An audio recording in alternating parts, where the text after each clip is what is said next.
Okay, we're good to go. Good evening to you all, and to some of you, good morning. Uh, we are going to talk about Huineng and also a special part, which is that we are going to um, go through some questions, and I'll explain that in a little bit. Um, there's a lot to review on Huineng and the Platform Sutra. I don't want to get into the history about it or doctrinal aspect, so to speak, as much as I want to get right into him and some of his what he was writing in the Platform Sutra, and then use that as kind of a segue into answering some questions. That these were questions that were given to me during a retreat, and I happened to find them in the Platform Sutra. It's kind of interesting. I found them there, and the questions are good. The questions are come from the background of people who are in an intense retreat, and being in an intense retreat, they have certain questions based on what my instructions were and their contemplation of what I was doing. So we'll get into that. I want to lay the groundwork by going over some of Huineng. And it was very interesting because I was talking to Buffy from DDRC, and now she's from the Chan magazine, and she was asking me about some quotes from Huineng, and I was looking in the Platform Sutra, and well, all these questions showed up. So it was kind of a little kind of an intermixing of many things. But as I was looking for the quotes she was doing, I kept reading Huineng, and I'm going, wow, I'm so surprised how much Huineng had learned in maybe the 5 years that I really seriously looked at that before, and I was so amazed at let's say my progress in penetrating the sutra, and it really touched me quite a bit, and humbled me to say, here I thought I knew what Huineng had written, but then it really it changed. And so I wanted to share some of that with you before we get into it, because it's really like eating a sugar cane, but you've already gone through all the rough husk part of it, and you're down to the heart of it, and it's so incredibly sweet. And I hope you'll find it the same way. Let me see if I can find the book. That would help.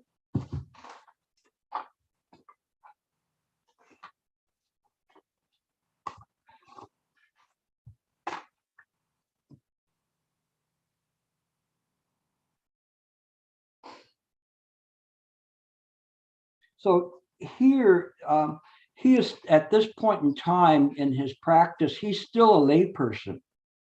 And he had said, he had been hiding out for quite a while after receiving the robe and the bowl.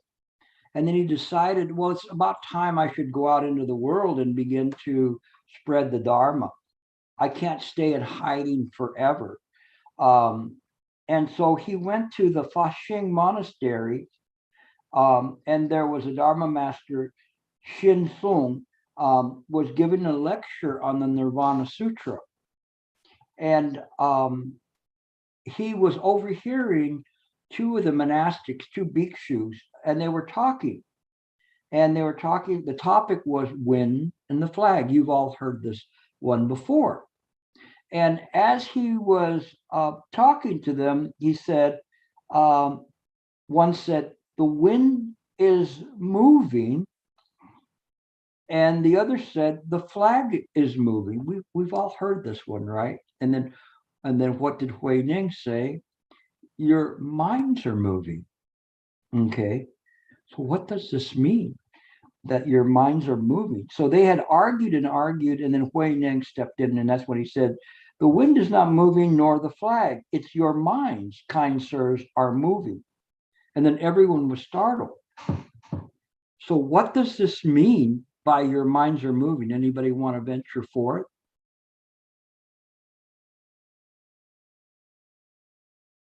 Nobody. Suzanne, go ahead. Everything is just mind. So if something is moving, it is mind. Okay. Anybody else? Yes, Michael. Yes, so that's what I also thought first, but it's of course hard to grasp. So I thought in the meantime, I adjusted it a bit to as long as there's discrimination, like is the flag moving or not, discrimination in the mind is moving. I think this is this interpretation is more easy to understand, maybe. Okay, Mark. It's not real. It's samsara. If your mind is moving, if it moves, it's not real. Meaning, go ahead. All right, anybody else? Robert. Unmute him, please. Go ahead, now you can speak. Yeah, regardless, anything is moving or anything is not moving, it's all part of mind. Everything is happening. Everything belongs to mind. Everything, whether move or not move, is still mind. Okay, thank you. Harry? I think he's talking about this specific case, coming across the monks who are arguing. So each one has a particular argument, and the argument is based in mental fabrications. So anytime you react to a situation and you fabricate like that, your mind is moving. I think that's all he's saying. Okay. Here's my take on it.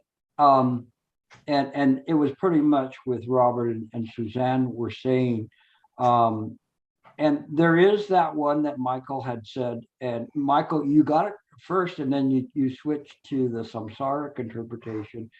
Harry is explaining, and some of you explaining it as samsaric. And I think that was kind of what people would hang on to. But if you know Huineng, and he was talking about Wolun and Wolun's poem, and where Huineng had said his mind moves all the time. And then you begin to see that this is a natural function of the mind, that the mind moves, but it's still, in that movement is stillness. So it's a bit esoteric, and it's a much deeper one. Although we can take the one where we'd say, oh, your minds are moving, everybody's going, ha, ha, ha, your mind is moving, you know, but there's a deeper one there. And that's that of course, what else would move but mind? Even though it may be illusory, it's nevertheless mind that is there, not the wind, not the flag. And so this particular one is very, very profound, what he's saying here. It goes right to the essence and kind of just, I shouldn't say destroys, but clarifies appearances and restore them to where they come from, which is mind itself. So this is very, very important in terms of that. Let me switch to something else here.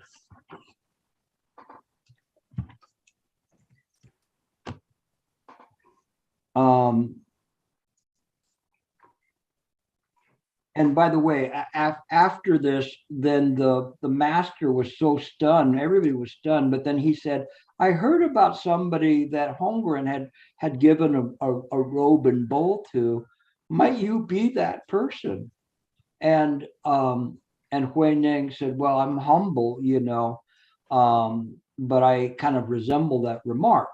And so he at that point made him a bhikshu. And so it was at this point that he became a monk.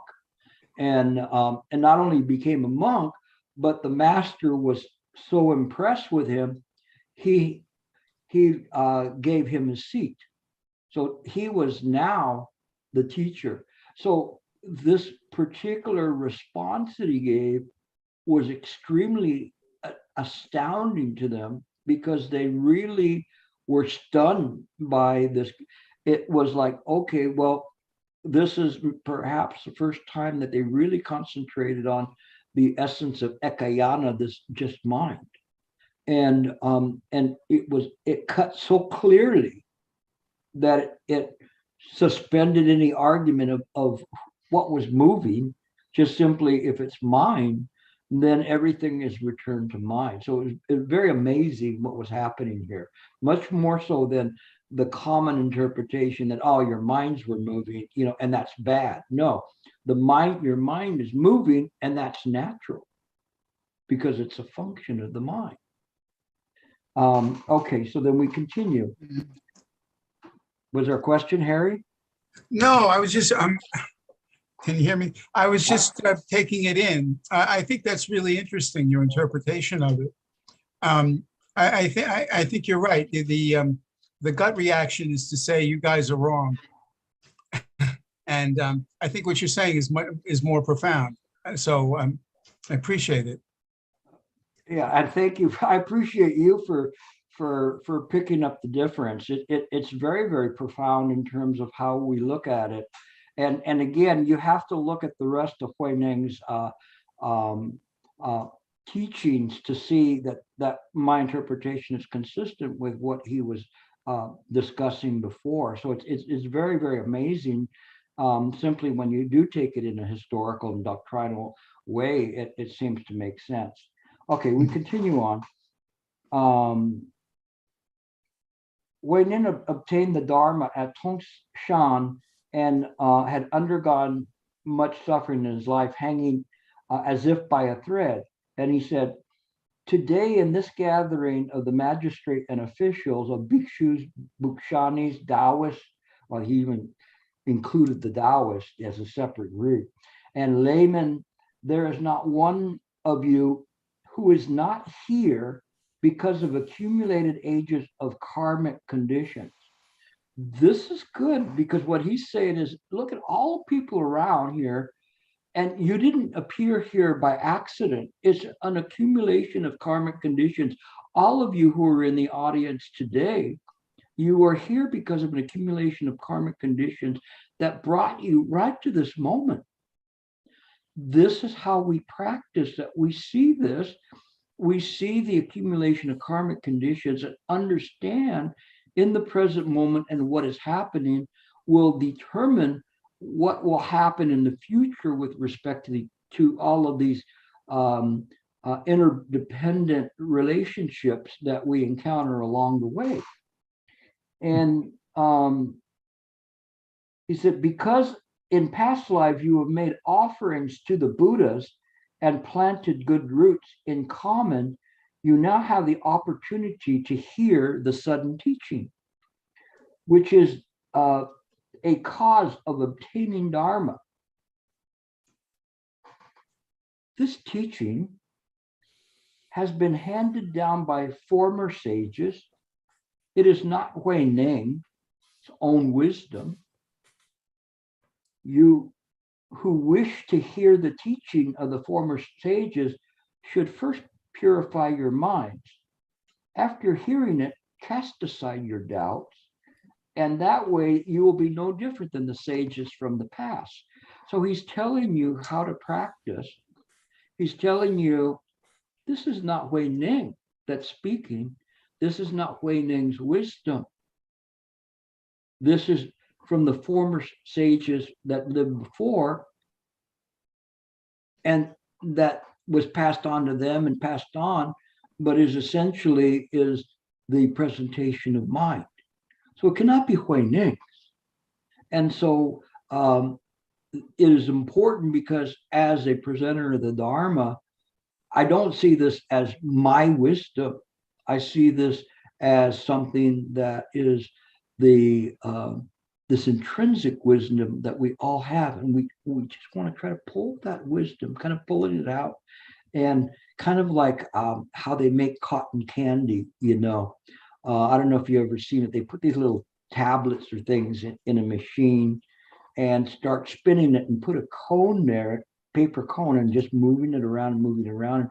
Finally, all of this Dharma's there, but it's only there because the access is there, which is the paper cone. It is the same with the Dharma, that the mind is what everything revolves around and sticks to. And if we see it in this way, then we understand that we return to the mind, and we understand that everything that appeared on that cone, in this fluffy pink cotton candy, is owes itself to this paper cone at the center, or the axis. Now I made myself hungry. I shouldn't have said that. So I don't have a cotton candy machine, so I'm safe. Okay. So I think that's important. And then when he talks about purifying the mind, is just seeing things so clearly, seeing it in accordance with causes and conditions. And then the final one I'll have for right now, it says, good knowing advisors, worldly people, recite prajna with their mouths all day long, and yet do not recognize the prajna of their own self-nature. So worldly people that belong to samsara, they can say Nam Amitofu, Nam Amitofu, Nam Amitofu all day long. And it's as if it's some kind of a magic incantation, but they really don't know how to practice that well. And so he says, just as talking about food will not make you full, so too, if you only speak of emptiness, you will not see your own nature in the 10,000 ages. In the end, you will not have obtained any benefit. Of course, that's what happened with Emperor Wu when the Bodhidharma came, and he realized that he did not attain any benefit for building all the stupas to support Buddhism. Good knowing advisors, Mahaprajna Paramita, is a Sanskrit word which means great wisdom, which has arrived from the other shore. It must be practiced in the mind, not just recited in words. When the mouth recites, the mind does not practice.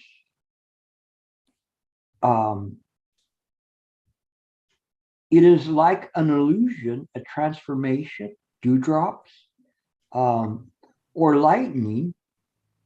However, when the mouth recites and the mind practices, then the mind and the mouth are in mutual accord. One's own original nature is Buddha.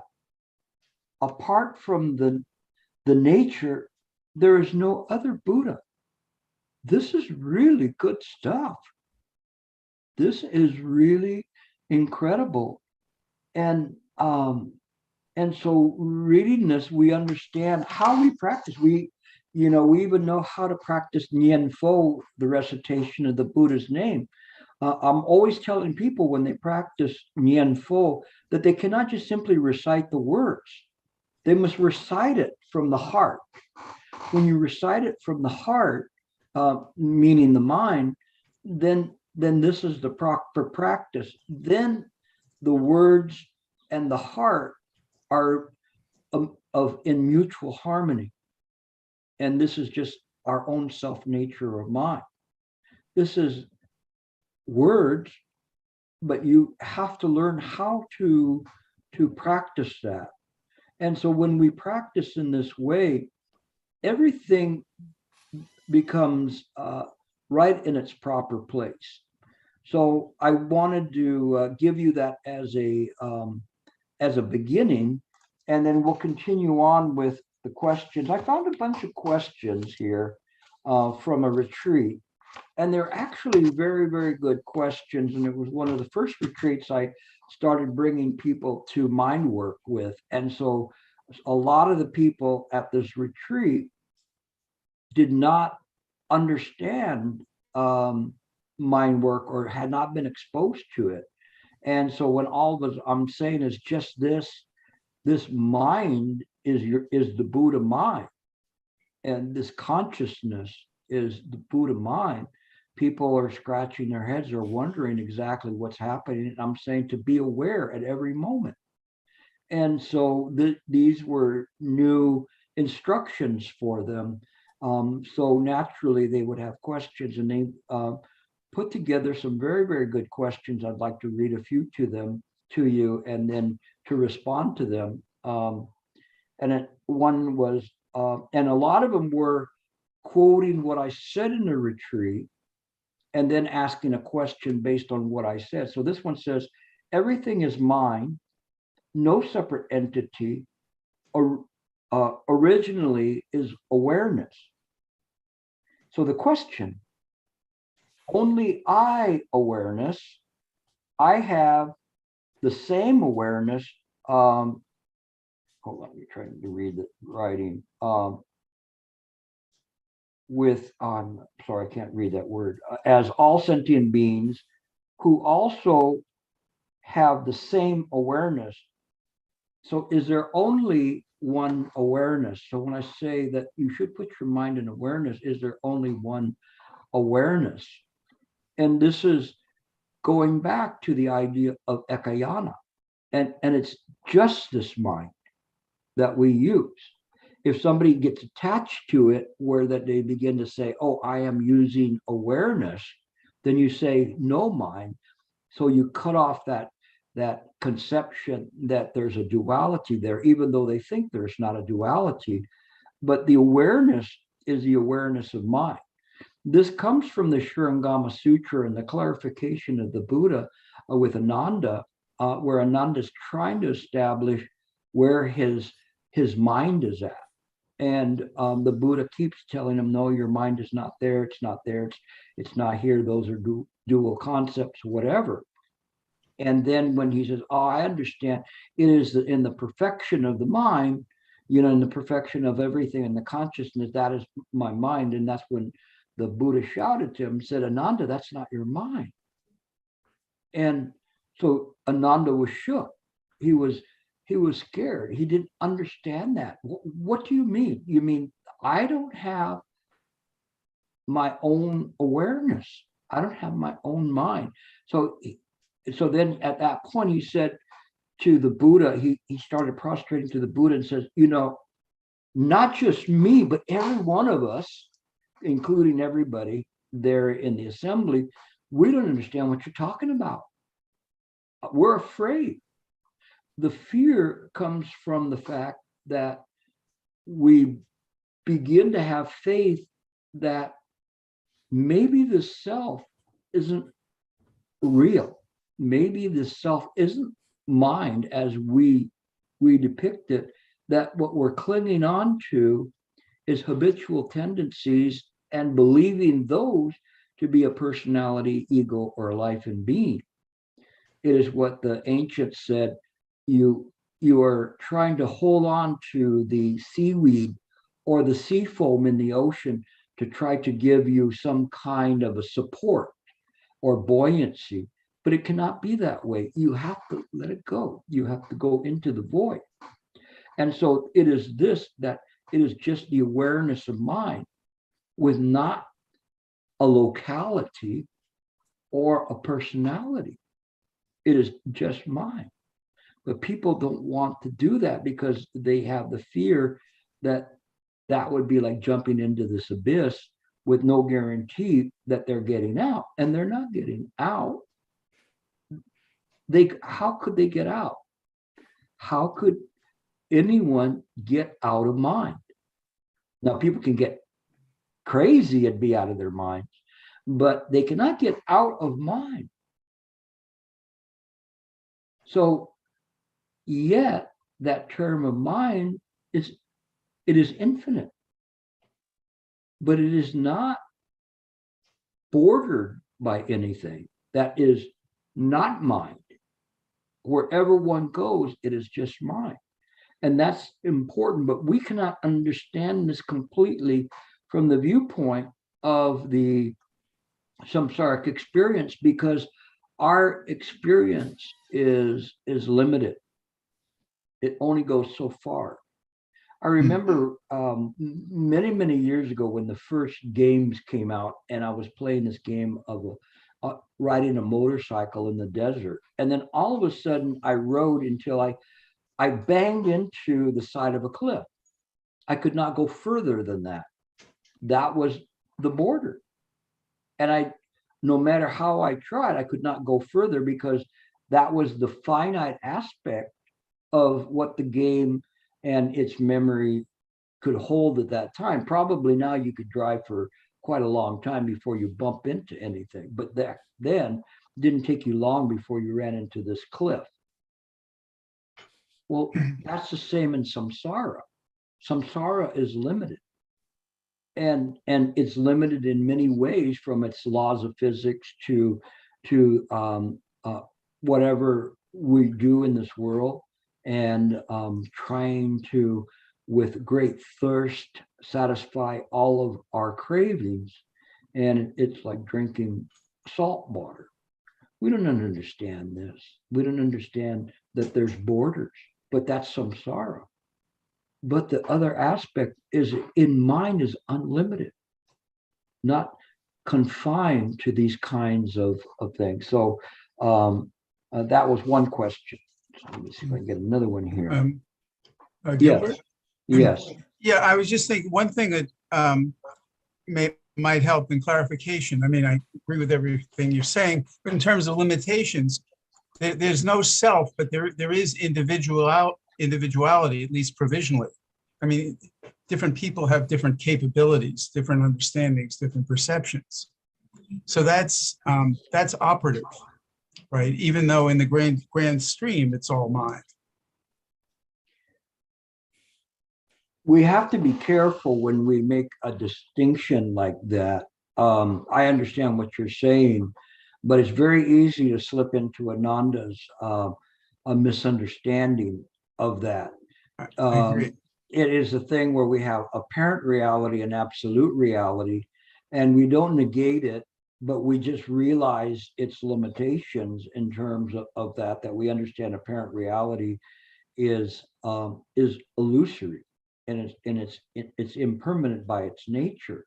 And so when we see it that way, as long as we don't try to cling to the personality, ego, or life and being, we're fine. We understand that within this conventional world, we operate with that. And so irregardless of whether one is a bodhisattva, they still operate with the somewhat with the limitations of being in this world. They may have extrasensory powers that others don't possess because they understand it, but it is not something that they go out and try to be a Superman or Superwoman in the world.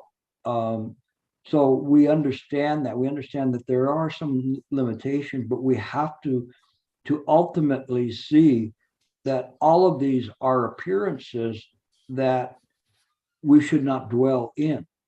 And that was what Manjusri was good at, is explaining, letting go of the appearances. We understand that they're there. Nagarjuna did not refute them. He just went, they're empty. Well, what's empty, And he would probably say, ask the lamppost. But that's kind of where we're going with it. So thank you for your comment. Sure. Okay, we continue on. After a couple of minutes of sincere meditation and awareness, once I aware, I am starting to watch a movie.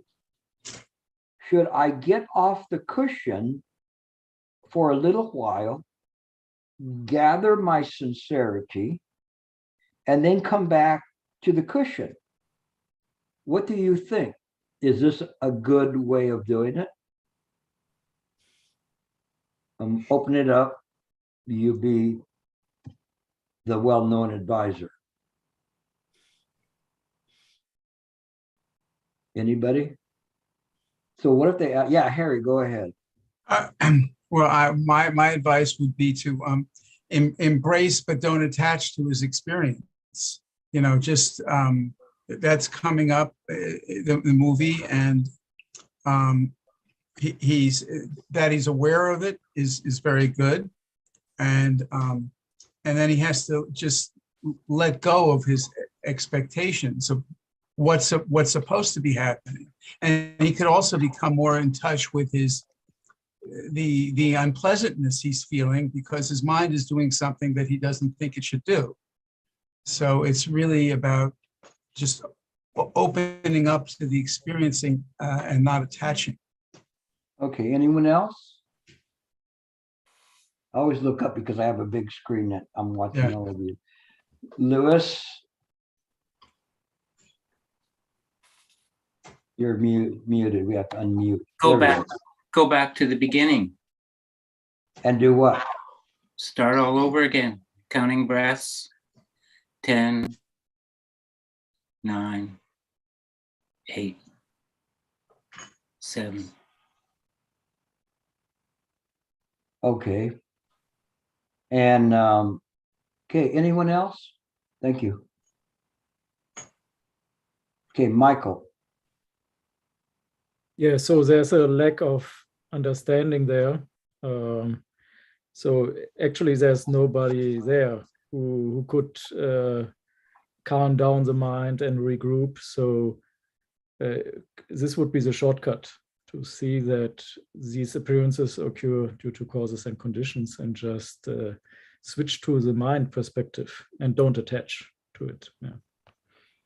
Okay, and that would be what you would tell them to do. Yes. Yeah. Okay. All right. Anyone else? No? Okay. Well, what I would say to them is something like what Michael was saying. Essentially, what we need to do is understand, like Master Ling Chi. I guess you guys can gather, I really like Ling Chi a lot. But his comments really strike me so strongly. But he said, some people these days, okay, so we're talking about what many years ago, 1300 years ago or so, and he said some people these days, they don't know how to practice, and they go, I get tired, I get bothered, and I can't stay on the method. And his response was, that's precisely what you have to do, is up your effort. Don't give in, but up your effort. Nobody said it was going to be that easy. In terms of it, it is easy if you know how to practice and how to relax. But you giving up and running away, the next time this happens, you'll do the same thing. It's causes and conditions. So I would see it, like where Michael was saying, but say if you run away from it every time, you're going to run away from it. It is that you have to increase your effort when you're on the cushion. Increase your effort during the day to stay awake. No, don't give in. That's just a mind's disease. And so if you really want to do this, then do it well. Do it well, and just keep practicing. Causes and conditions never fail. But you don't make up an excuse, and then say, oh, I started watching the movie, so I better quit now. No, all the more so you have to apply more effort to your practice, and then it will come to you. But running away from the practice is no solution. Okay, we'll go to the next one. Okay.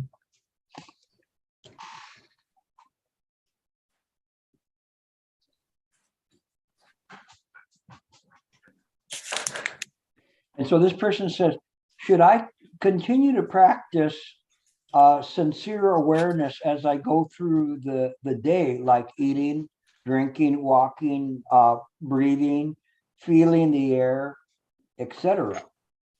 And say, yes, I mean, that's what this is all about. When you sit in meditation, you are sitting in controlled environment. And in the controlled environment, there's nothing to bother you. But when you begin to practice and you're off your cushion, then that's the real game. And so that's when you apply all of this and you begin to keep the mind stable. So the other part is just practicing. But then when you're in the game, this is for keeps, this is for real. So you have to practice well. And that's where you use your awareness. And that is where the prajna will begin to take hold.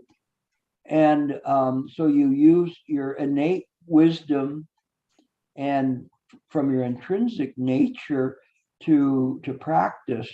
And then you develop a stronger and stronger practice so that the prajna will appear in your daily life, and it will interact with things rather than the idea of an individual self or ego, which has more of an interest in appeasing its own interest and desires and vexations. So yes, absolutely, you have to practice like this. There's no magic just sitting and parking your bottom on a cushion. If you think that you're going to get it from that, it's very sad. So you see people sitting there, and what's bad is that they want to get it, but they don't understand how, and they think that it's going to be some kind of a transformation of self. And it is not a transformation of self, it's a realization of mind. That's different. In that, it's not self. It is mind. And when one continues to apply the mind to the present moment in this awareness, then things become clearer as we go along. Okay.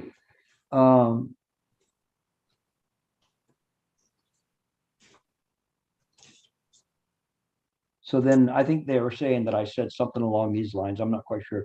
It said, don't look at method within consciousness as ego is practicing. Use mind awareness. So here, what I was saying was essentially is as you're practicing, I'm here equating consciousness to the arising habitual consciousness, not the, let's say, a consciousness such as the Abhidharma, which is a Vivanga consciousness, this kind of a root consciousness, but this consciousness, which is an acquired habitual tendency versus awareness. And so I'm saying, don't keep using this kind of an ego consciousness to try to practice and say, I am practicing, I am practicing. No, you just sit. You just sit. Mo Chao, silent elimination is you just sit. You don't have to say, I am sitting. I am being quiet. Boy, I'm doing really, really good. Wait till Gilbert hears how well I sat. No, I'm going to tell him I sat for the whole period and didn't move at all. No, your flag is moving. So using the conventional interpretation of that.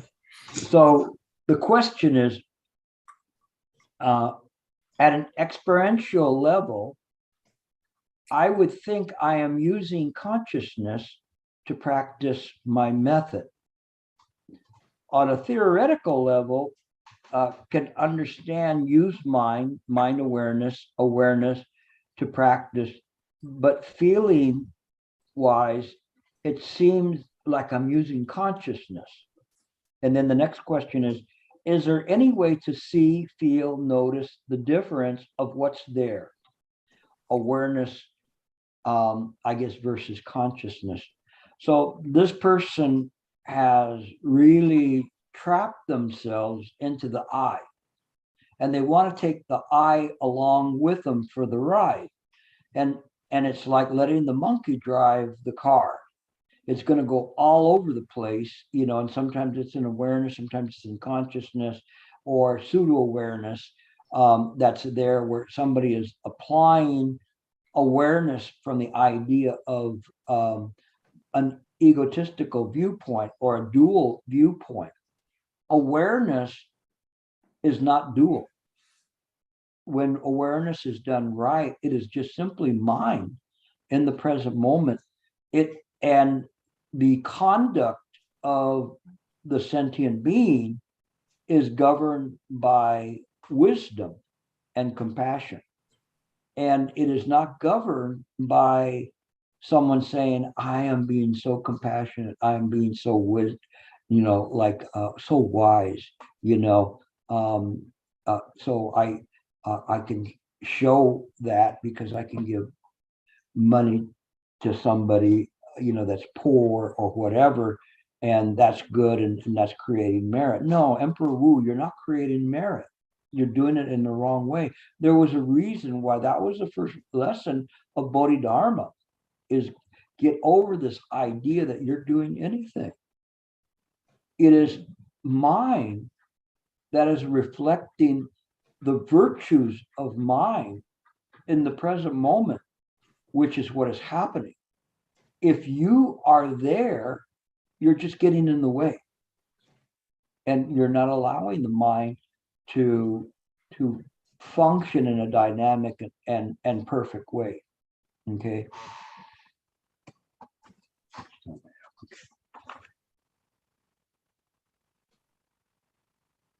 Is it better to be silent and focus on each movement of any activity, walk, clean dishes, or do soft wato together with the activity? And then the second question is it better to listen to a social talk 100% or to listen with the soft wato at the same time? It's kind of like rubbing your belly and patting your head. Can you do the two at the same time? And here, I think both the wind and the flag are moving, and the problem is that what's happening is someone is playing at these practices. So there's still, although the practice is there, which is good, there's still a fundamental disconnect on right view. And in the right view, whatever you do, it's not a dual where you're standing behind Gilbert and you're the pure Gilbert, the pure mind, and you're directing Gilbert to do this and do that. Go in your pocket, get $1 out to give to the homeless person right there. He'll make you feel a lot better, and people will see how you are so generous. That kind of a baloney. It's not in that way. It's whatever you do, you just need to do. If you're washing dishes, you're washing dishes. If you, whatever you do, once one young monk stopped the master right after dinner time, and he was holding his bowl, and he said, Shifu, I have a question to ask of you. When we sit and to meditate and we do all of that, but how do we do it in our daily life, which is what this question is. And the master, he looked down at the young monk and he said, have you finished your meal? And the young monk looked at his bowl and his chopsticks and said, yes. And the master said, then go wash your bowl. And it's as simple and mundane as that.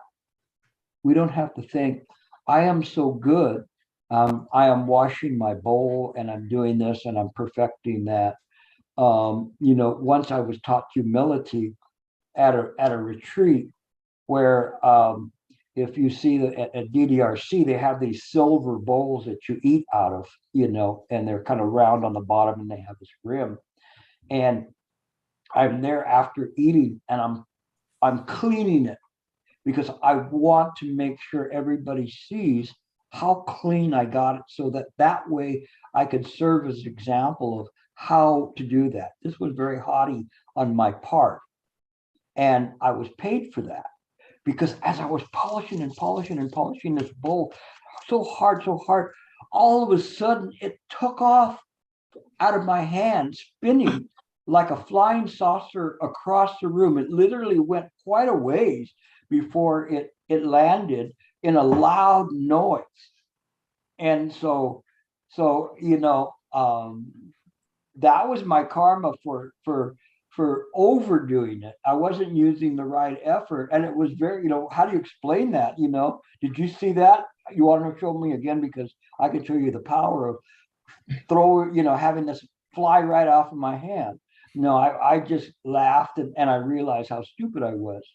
And so there is a middle ground in everything in what you do, even though I wanted to in some way just show, okay, this way, I went overboard. That was an unidentified flying object. It literally looked like a flying saucer going across the room. It was so funny because when the bowl was going, it was upside down and it was spinning, all the way across the room. And so anyway, we do things in the middle way in everything that we do, but we don't have a duality there or an impression that there's a self or to impress the self. We just do whatever we do. We follow function, and that's good enough. That's one thing that my most senior student, Rick Cabrera, who's in the Philippines right now, he was very good at to just follow function, and he understood that so well to be able to do that. He wasn't one that complained. I never heard him complain. He would just do it. If he could do it, he could do it. When he couldn't do it, he couldn't do it. And that's just the way he was or is. And it is very amazing. He was a very good example of how one should practice. Okay. How much time? I still have some time.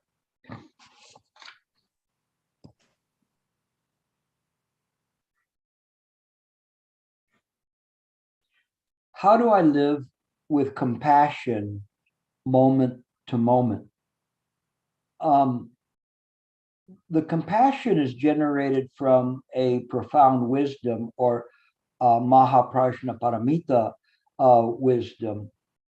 And it is something that as one practices with wisdom, the compassion will naturally arise. We do not have to produce it or try to copy it. It will naturally arise. It is very interesting. This kind of you could call it a transcendent compassion is a compassion that appears on its own. It's not contrived. It's not something that one has to bring forth. It naturally illuminates the present moment via the wisdom. And so in this way, one is simply just mirroring mind. So how we live with it is by not thinking that anything we're doing is compassionate. It's just simply natural. And when we do it naturally, the compassion will appear on its own. We just simply have to stay in the present moment, stay with mind.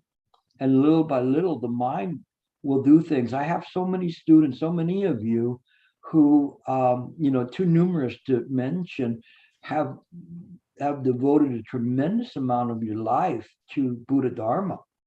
And some of them do it in different ways. Some of you are teachers. We have Sue, who is a great practitioner and has set up a retreat center and all of those things, but I don't think she would think that she's compassionate. She just has an interest to bring people to the Dharma. And this is just the way we see things. So all of us have some ways of doing it, whether it's just an individual and doing something, or it's for an entire group. The compassion will naturally arise from a good practice of meditation. Okay. Is it okay to switch methods when we do walking, eating meditation versus sitting meditation?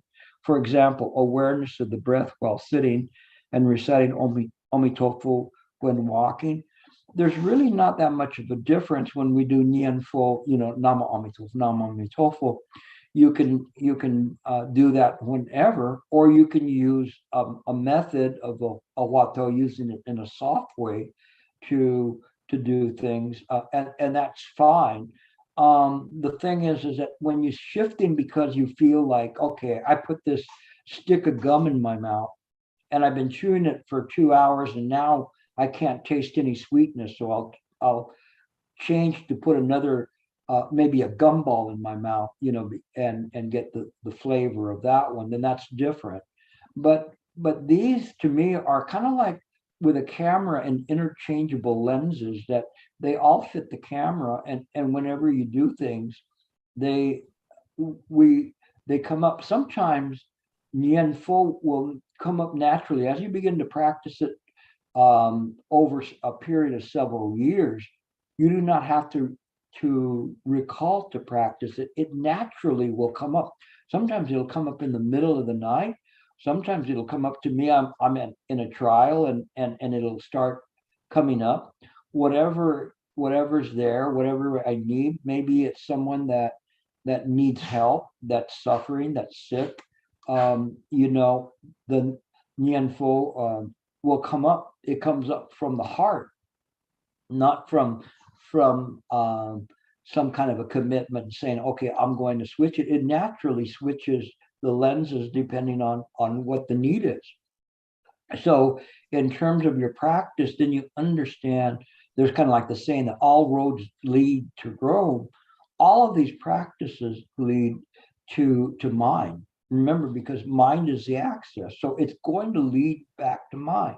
And if you understand it and do it in the right way, it will get you. Some of them are maybe a little faster than others, but nevertheless, practicing, it's all money in the bank.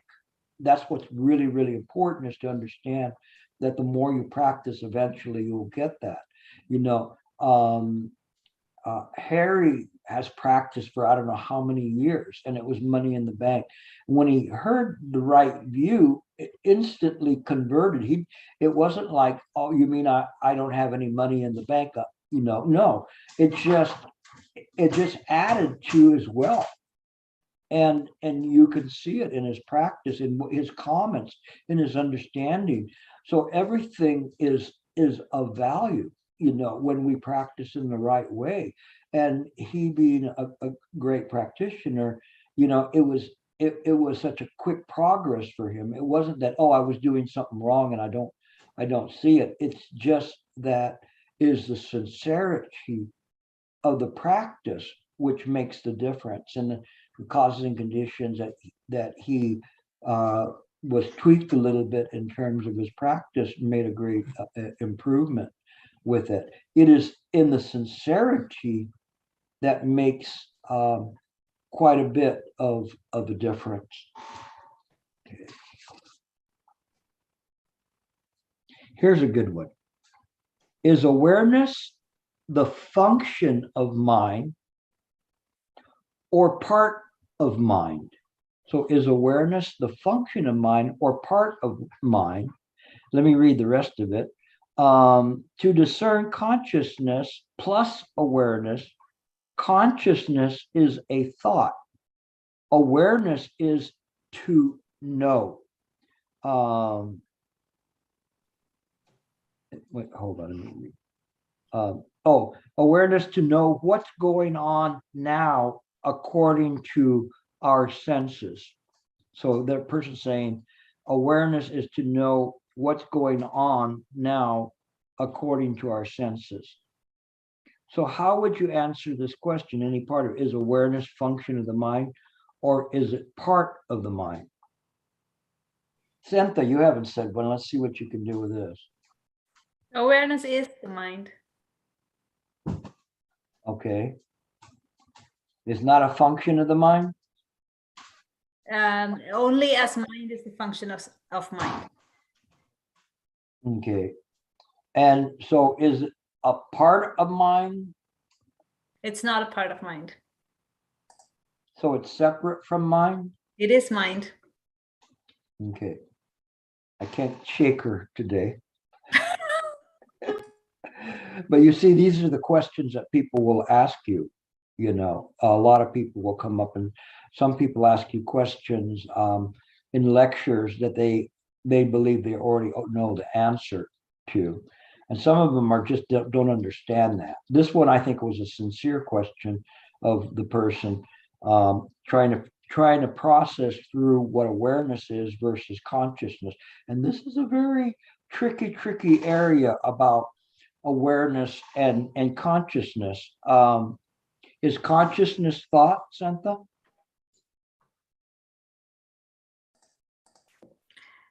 Consciousness is what thought appears to, as in one of the six consciousness. The sixth consciousness is what perceives thought. And is that real? Depends on what you mean by real. It is a part of mind. Mind is real. Okay. So, but you're saying that it perceives thought. So the sixth consciousness, then, does that belong to samsara, or does that belong to the ultimate mind?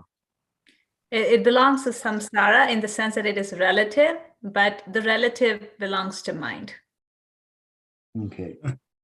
So we have to be careful, because when we're talking about that and saying, okay, well, in the sixth consciousness, we're formulate some idea of some appearance, then that's where the Yogacharans rectify that error by creating the Alaya consciousness, the Alaya Vishnana consciousness, the eighth consciousness, because otherwise it was lacking, and it was not in conformity with the Ekayana theories. Did I lose everybody? Essentially saying that, you know, we have to be careful about this idea of consciousness and thought. It's not easy to do that in terms of that. You can see the person who was asking the question really was asking sincerely about what is consciousness then. And the thing is that when we define consciousness, you know, it could be defined in many different ways, you know, as part of the sixth consciousness. But if we see it as part of the sixth consciousness, then it is interpreting everything as real. And that therein lied the trap of the Abhidharma, that everything is real, kind of a way of approaching things, where we have to be very careful about that in terms of and defining consciousness, you know, that's there. Okay, I think there's some more of those that are coming up, so let's see where we go. Oh, my time bell rang, but hold on, let me get at least maybe another one.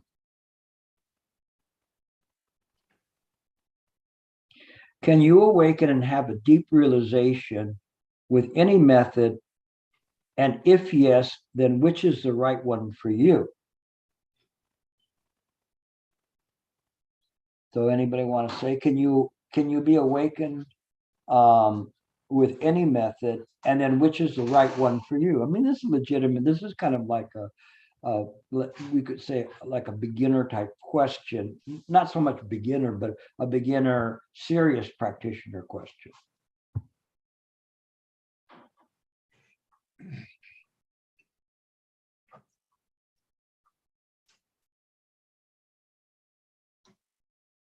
Nobody want to take that one on? I'll take that. So, Gilbert? yeah, go ahead. Yeah, I think, well, it depends on the practitioner, but I often, you know, I'm a docent at the Rubin Museum in New York, you know, where I give tours of Buddhist art. So I had some third graders. So those are real beginners. And I told them the story of Kuda Pantaka. You know, he's the arhat who couldn't remember 3 words in a row, and the Buddha thank goodness. I thought you were talking about the Lion King. No, it sounds like that, doesn't it? Makuda. Sorry, That's joke. That's very. Go ahead. Akuda, that was the 17th arhat, I think. Akuda Matata. Anyway, So the Buddha gave him a broom and said, sweep, sweep. Every time you sweep, sweep away your defilements. And he became one of the most enlightened arhats. You know, he could create these transformation bodies, and you know, became incredibly enlightened. So you never know. Yeah, we have a modern day equivalent with Robert. I don't think he's quite there yet, but he could stand in for an arhat any day. So he got the idea of broom, broom, broom, you know, sweep, sweep, sweep.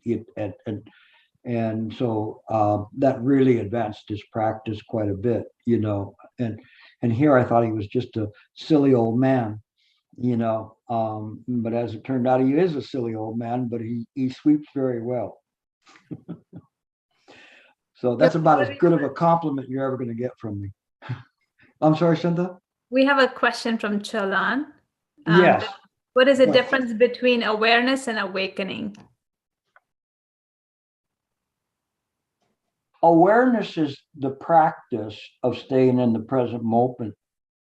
Awakening is a realization which can be of a great magnitude or a very small magnitude, that all that you see in samsara is a dream. And not only is it a dream, but that which we believe is to be the dreamer is not the dreamer, but it is just mind. And that clarity, and depending on how profound that realization is, produces transcendent wisdom. I can say that, you can understand it, you can have faith in mind, but that is still not yet transcendent wisdom. It is something that one has to experience it. This kind of a feeling that this world is a dream, and that we are not dreaming, we are part of the dream. And that's not easy for us to get to that point, to cast aside the idea of this corporal body and entity and ego, and to be able to simply be absorbed in the mind. That is awakening. Awareness is the process of doing that before and after, of maintaining the mind in the present moment, in a present state of clarity. Okay, it was a good question. And were there any others on chat? I think there was one more.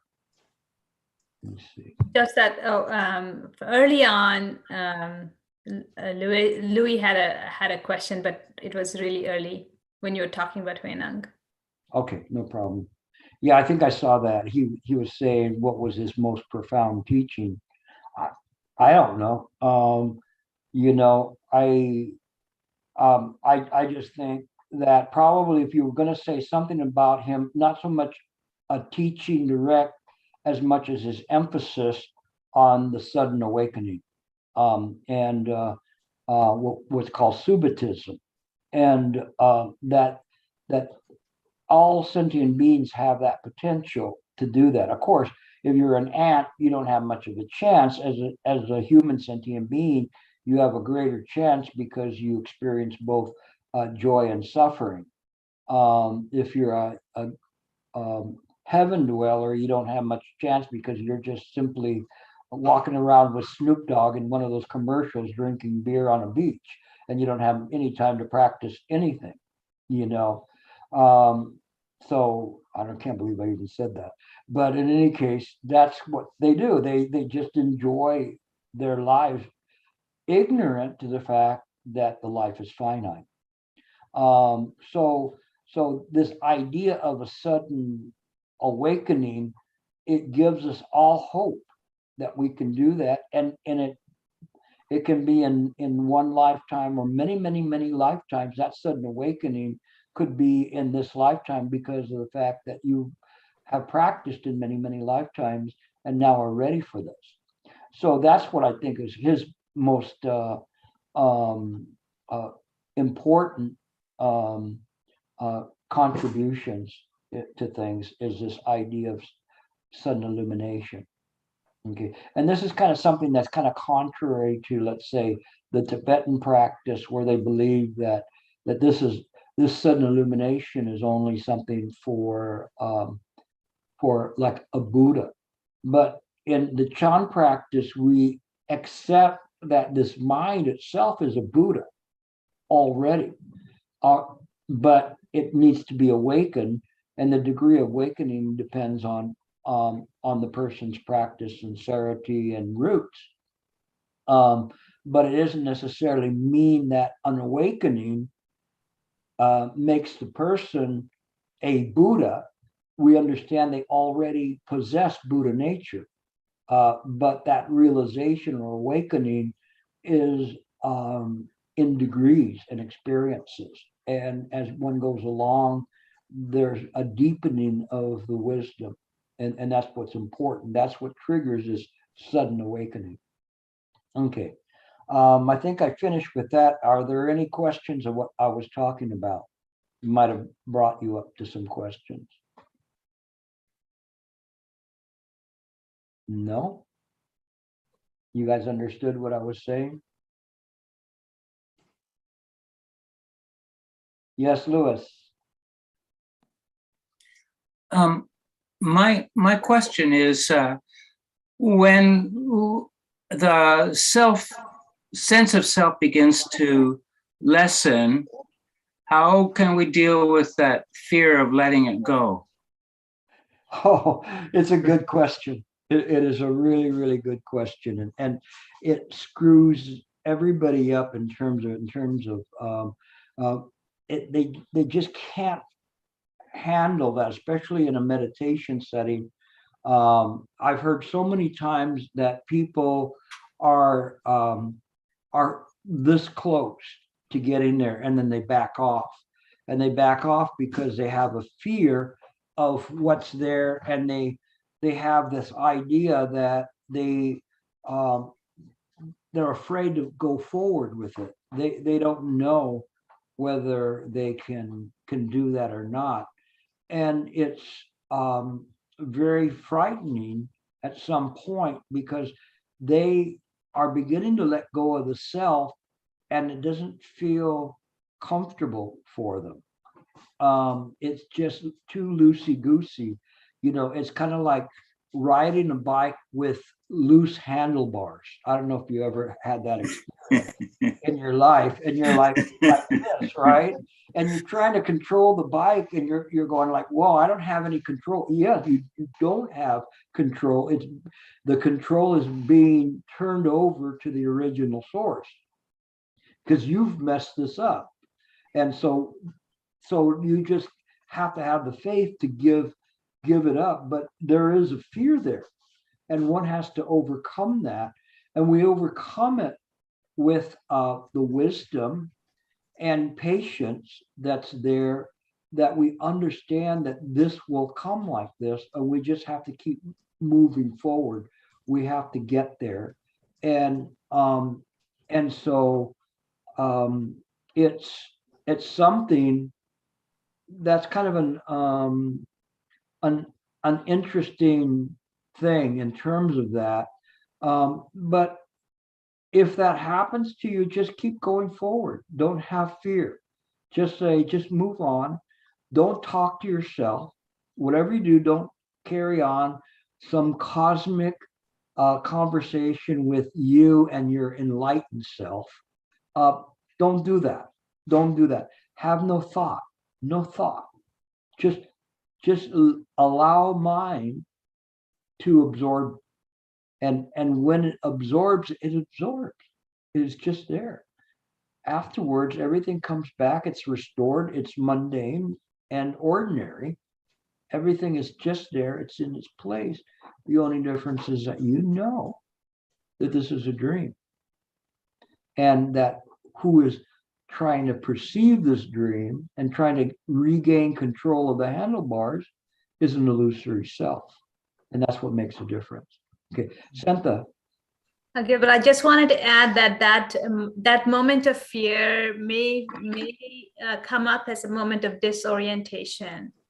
For example, like dizziness or queasiness, or if you feel something like that when you're meditating, you could just notice the sensation and just keep going.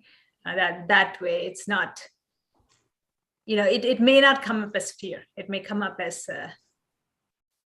like losing your footing or something like that. It's like I think what you said, fear and disorientation, they're good terms.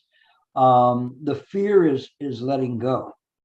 And I always tell people there, it's like Sue's always right there. She's like so much. If she was an egg, she would be completely cracked all over the place, and she has made incredible strides. But I mean, she's one that could really pop at any time, I mean, like seriously pop. She has had realizations, but the best is yet to come, but letting go of that is really important. And this disorientation happens a lot to people, where people forget the self and they don't know where they're at, and they're very, very confused, and they don't understand what's happening. And so then they want to try to regain some semblance of control over their body. So they let the habitual tendencies come back in and put it on this automatic pilot of ignorance, when they were right there knocking on the door. And so those are things. I hope I didn't insult you, Sue. I was trying to compliment you and also push you some more. I'm picking on her too. So because she, in the beginning, when she was talking to me, when I first knew her, she was telling me about all these experiences she had, and she wanted me to confirm this and that. And I was kind of telling her, not yet, and so, but I was saying not yet to deeper realizations than what she's already had. And I know that they're going to be coming. I know they're going to be coming soon. So I just want to encourage her. So I'm in a good mood today, so I'm kind of encouraging people. So if you want to, but I remember the song from Fleetwood Mac about when I talk to God, I hope he'd understand. He said, stick by me and be your guiding hand, but don't ask me what I think of you. I might not give you the answer that you want me to. And so it is in that way. Sometimes people come, not her, but I mean other people that want to certify what their experiences are, and then they're told not yet. But that's not bad. I mean, that just pushes you into greater and greater experiences and realizations. The realizations come, sometimes in waves, and sometimes it can be a dry spell, and sometimes it can be very deep. We don't know, I'm not talking about necessarily enlightenment, but simply awakening to what's there. And so you have to dispel this idea of fear or this disorientation. It's disorienting because all of a sudden you almost feel like disembodied, and there is a transition there between a realization and the self. The self cannot experience that. It is what prevents it from happening. So it's saying, don't leave me, don't leave me. And that'll be the end of me. And then you go, oh, I love you, for your self-love and self-conceit. You go back in there and say, I will always stay with you. Don't do that. Okay. There was another question. Mark. I don't know if it's a question, but what Sentha was describing about maybe disorientation or nausea. Sometimes when practicing, it seems like the awareness is so intense. It's like a spotlight, and it's intense to where you do experience these sensations, but it's full awareness.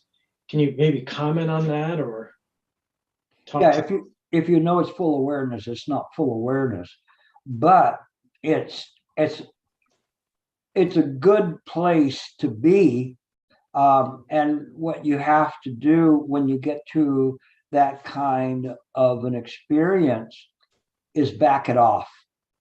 You've gotten to a point like using a huatou that creates a tremendous amount of ball of doubt or pressure, irregardless of whether you're using the huatou or you're using some other method.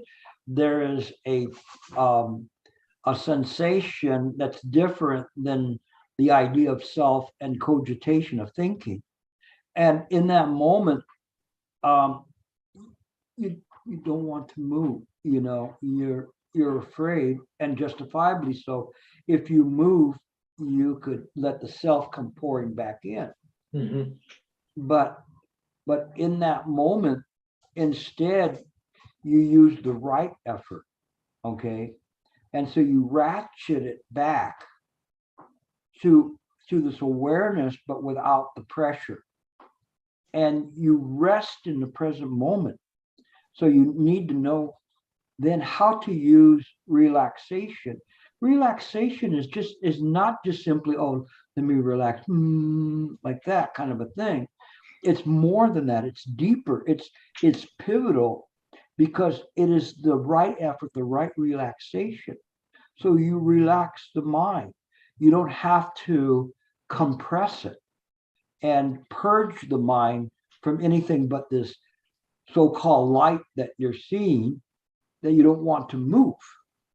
And so you just back it off, back it off, back it off. And so using the right effort, you just stay there. Don't do anything. It's like you're balancing, and you're just balancing. You don't have to go, how long have I been balancing, or I'm going to fall?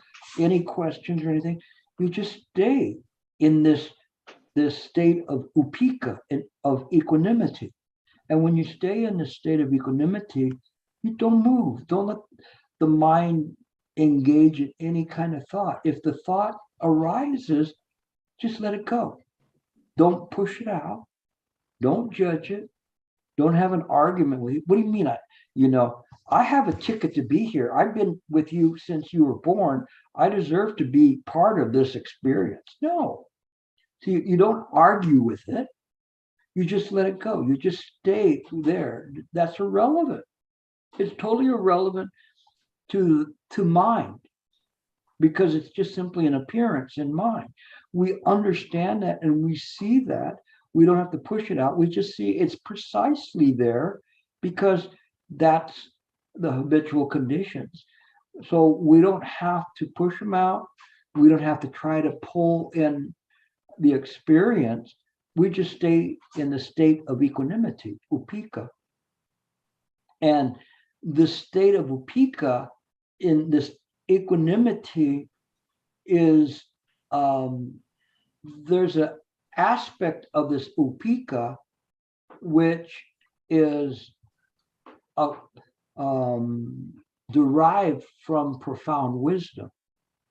And so we just maintain the mind in this profound wisdom. And if we can do that, then it will work. Okay, so you just stay. You just stay. The thought comes in, let it go. You don't even have to think about letting it go. You just stay aware, aware, aware. No thought.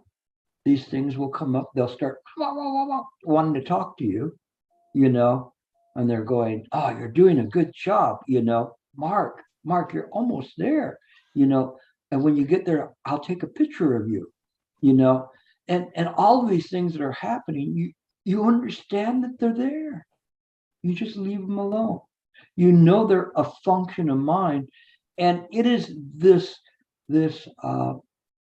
understanding, this wisdom from the samsaric side that enables you to make the connection with the transcendent wisdom, because it doesn't allow the appearances in mind to interfere with this conjoining of the samsaric experience and mind.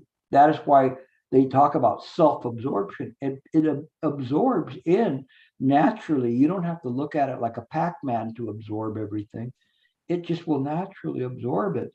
You just simply use right effort, back off a little bit from the tension. And the tension is there because you're starting to get close and you don't want to mess it up. I don't want to mess it up. This is like the closest I've ever been. But if you start having those discussions, you're already messing it up. So you will see it will work for you. You just have to have faith in it. And to even explain where you were at with that, that's a good point. Okay. It's a good point. That's what a well-known advisor does, is explains to you how to get past that spot. Okay. So just keep working on it. Okay, Ruth.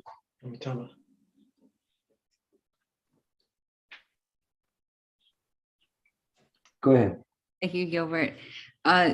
So my meditation, I feel like it's been pretty good, but gets us this point where towards the end, I guess it doesn't matter if I set my timer for 40 minutes or 30 minutes, like the last 5 minutes, I get super, like, I'm like, all of a sudden I'm just done. And I feel this angst, and I don't get up and move, but I want to, because I get this angst and I'm like over it. I guess it's probably a lot of my ego or whatever, but this has been something new. I get just super angsty and I'm just done. And I don't know how to, like, I guess I should just, I've been watching it and noticing it, but I guess I'm also, the more I notice it, the more angsty I get. I don't know. Don't be angsty. Causes and conditions never fail. The reason you get angsty is because you go, oh, 5 or 10 minutes before the end of the period, it's time to get angsty. And so voila, everything's created by the mind. And so when everything's created by the mind, there's your angst. And so I guess you didn't have enough when you were a teenager, so you brought it with you. I have plenty. So in any case, don't be angsty. Don't just forget about that, and you'll be fine, and it will be good. It reminds me of one of my students had, she was talking about this one comedian, old comedian, Bob Newhart, and he had a very dry wit to him, but he had one skit where he's a psychiatrist and people are going into him and saying, I can't do it, I have this problem, and I just, I don't know what to do. It just keeps coming up and coming up. And finally he just said, stop it. They go, what? Stop it. Why do you do that? Stop it. If it's bad for you, why do you do it? Stop it. Stop it. Right? It's very interesting, because if he was the people's psychiatrist, he would probably do very well in terms of that, because he just cuts right to the chase. I'd be doing this and this happens. Well, stop doing it. Okay.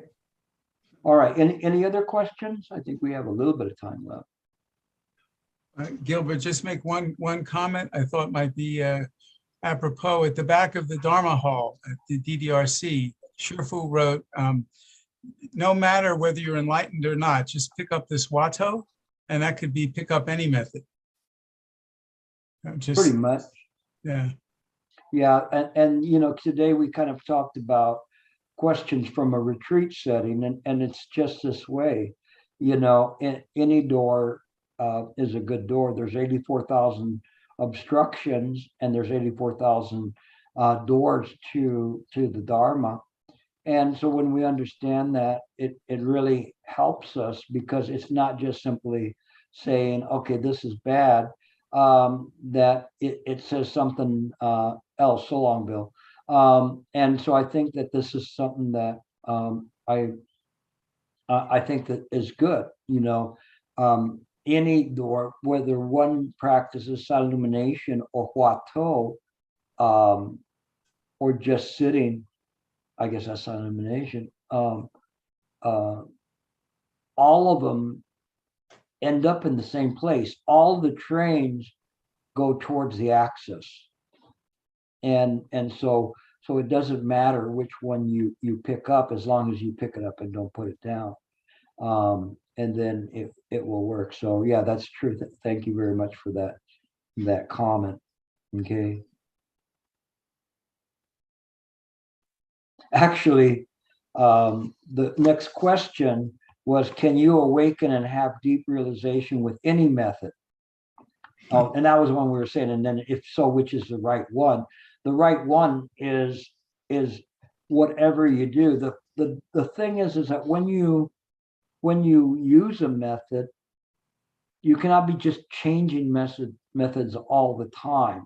You have to have your go-to, and you may have your support ones, such as like counting the breath or something when the wheels come off. But you want to keep going back. You can't just keep changing methods. No, it would be like, well, if you go to work and then you change your clothes 5 times a day, why would you do that? That wouldn't be what you need to do. The first clothes you chose for that day should suffice for the entire day. But the thing is that we always want to taste another one and taste another one. And Shifu used to say that if you're constantly doing that, it's like a young boy in a candy shop, and he's tasting the candies, and he opens up the wrapper and tastes this one, tastes that one, tastes that one. Finally, the only thing that happens is he ends up with a bellyache. And so that's what can happen if you're constantly changing. Then you're kind of a jack of all trades, but a master of none of them. And so you have to master a method, and you cannot master the method by constantly changing it. Okay. So yeah, thanks for that. Is there any other? I see there's some chats, but they may be okay. They're just people saying goodbye. All right. Let's see where we at. One last question: is samadhi necessary to see one's true nature? It's very interesting. Samadhi is related to meditation, and it is something that enables one to practice in a good way, so that the nature of one can be revealed. But in and of itself, it is something that's there. It's something that can work as in a retreat setting, but that's not the only setting that you can get. The samadhi that people have during the day, one is capable of being in a state of samadhi in their everyday life without knowing it. They're just simply, because all they're doing is practicing, and that can help you. So I don't know whether we say, is it necessary or not? I would say it's present, but not necessarily in the way where it's defined in samsara. It is there, and it can have some interesting things to it. Okay, so I think that finishes it. I almost got through all of the questions, but I'm very happy to do that and to answer some questions like that, and kind of tie it into what we've been talking about, to give you a little bit of a break from this person said this, or this deepness, or whatever. It's still deep, but it's practical deepness, and so I'm very happy to present it in that way. Okay, and so we'll end there. Thank you for attending, and keep practicing. Bring people to here, even if they can't show up here. Let them know that it's on different places. You can access it through YouTube or wherever. And we still have, I'll get you in a moment, Mark. And we still have the Bodhisattva ones, which are quite interesting, the ones on Sunday. I'm going in and approaching it from a totally different viewpoint that I think people expected as to what a bodhisattva is. And the last one that I did was really kind of defining a bodhisattva by way of practice rather than definition. And if you're interested in that, I think that will help you quite a bit as a way of seeing this from a different viewpoint. Yes, Mark. I'm just curious if you may have a retreat schedule, and then specifically either for the center in El Monte or up here in the Bay Area. El Monte has something, I think, in October. And the Bay Area, I haven't heard from the people. Bye-bye, Harry. I haven't heard from the people up there. I was waiting to hear from Warren if somebody can talk to him and say, hey, I'm missing you, and are you opened up or whatever? Then it's simply if people contact him and begin to ask to do that. I'm not sure whether they're open or not or whatever, but it's been a while since I've been up in San Francisco, and I'd like to go back up there. And every time I go there, I'm very well received. It's not like they're kicking me out the door, but then it takes a while for them to invite me back. So causes and conditions, we'll see. Okay, but yeah, definitely. On the Mighty Networks, I think that Esther has been posting all of the retreats that are coming up. And there's one going to be happening in Washington. I don't know if that one's all booked up or not. And I'm doing one in Connecticut right after the DDRC retreat the next day. Kind of filling in the one that I canceled Also, earlier. the DDRC retreat is a hybrid retreat now. I'll update the information on Mighty Network. Yeah, so that's a hybrid one, but please, if you can make it to it, don't just show up on the Mighty Network and I have 5 people there, because everybody's watching me on Zoom.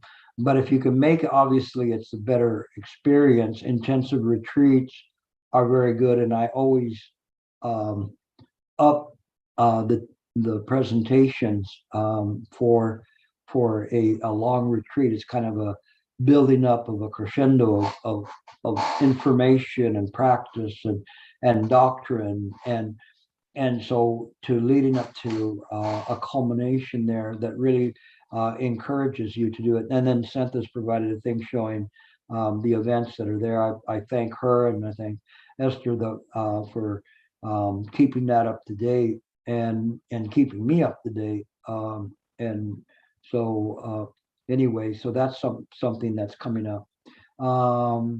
So anybody else have any questions or comments? No, then I have to go downstairs and see what can defrost faster. So in any case, I will see you either on Sunday or next Monday, and we'll continue on. I might continue on with Huineng because something struck me in reading him that just was amazing, and I just kind of want to ride that wave out and share that with you. That's there is a Dharma joy that one has in doing this, and that's part of the zeal of doing this, that you want to share with people. It's not kind of like a joy that that's there. It is one where one really feels the importance of what they're presenting to others and giving it like a gift and trying to find a way to present it to them to make it so interesting or more palatable or something that inspires them. That's something that I think is important for us to develop. Too much of a joy is not a good thing, but the joy of sharing is something that's natural. It's not the same as a samsaric joy. It is just this being, you could say, lost in the Dharma, lost in the Dharma, meaning there's no ego there. It is just simply this natural flow of presentation of the Dharma. I wish it could give you the moon, and I try my hardest to do that.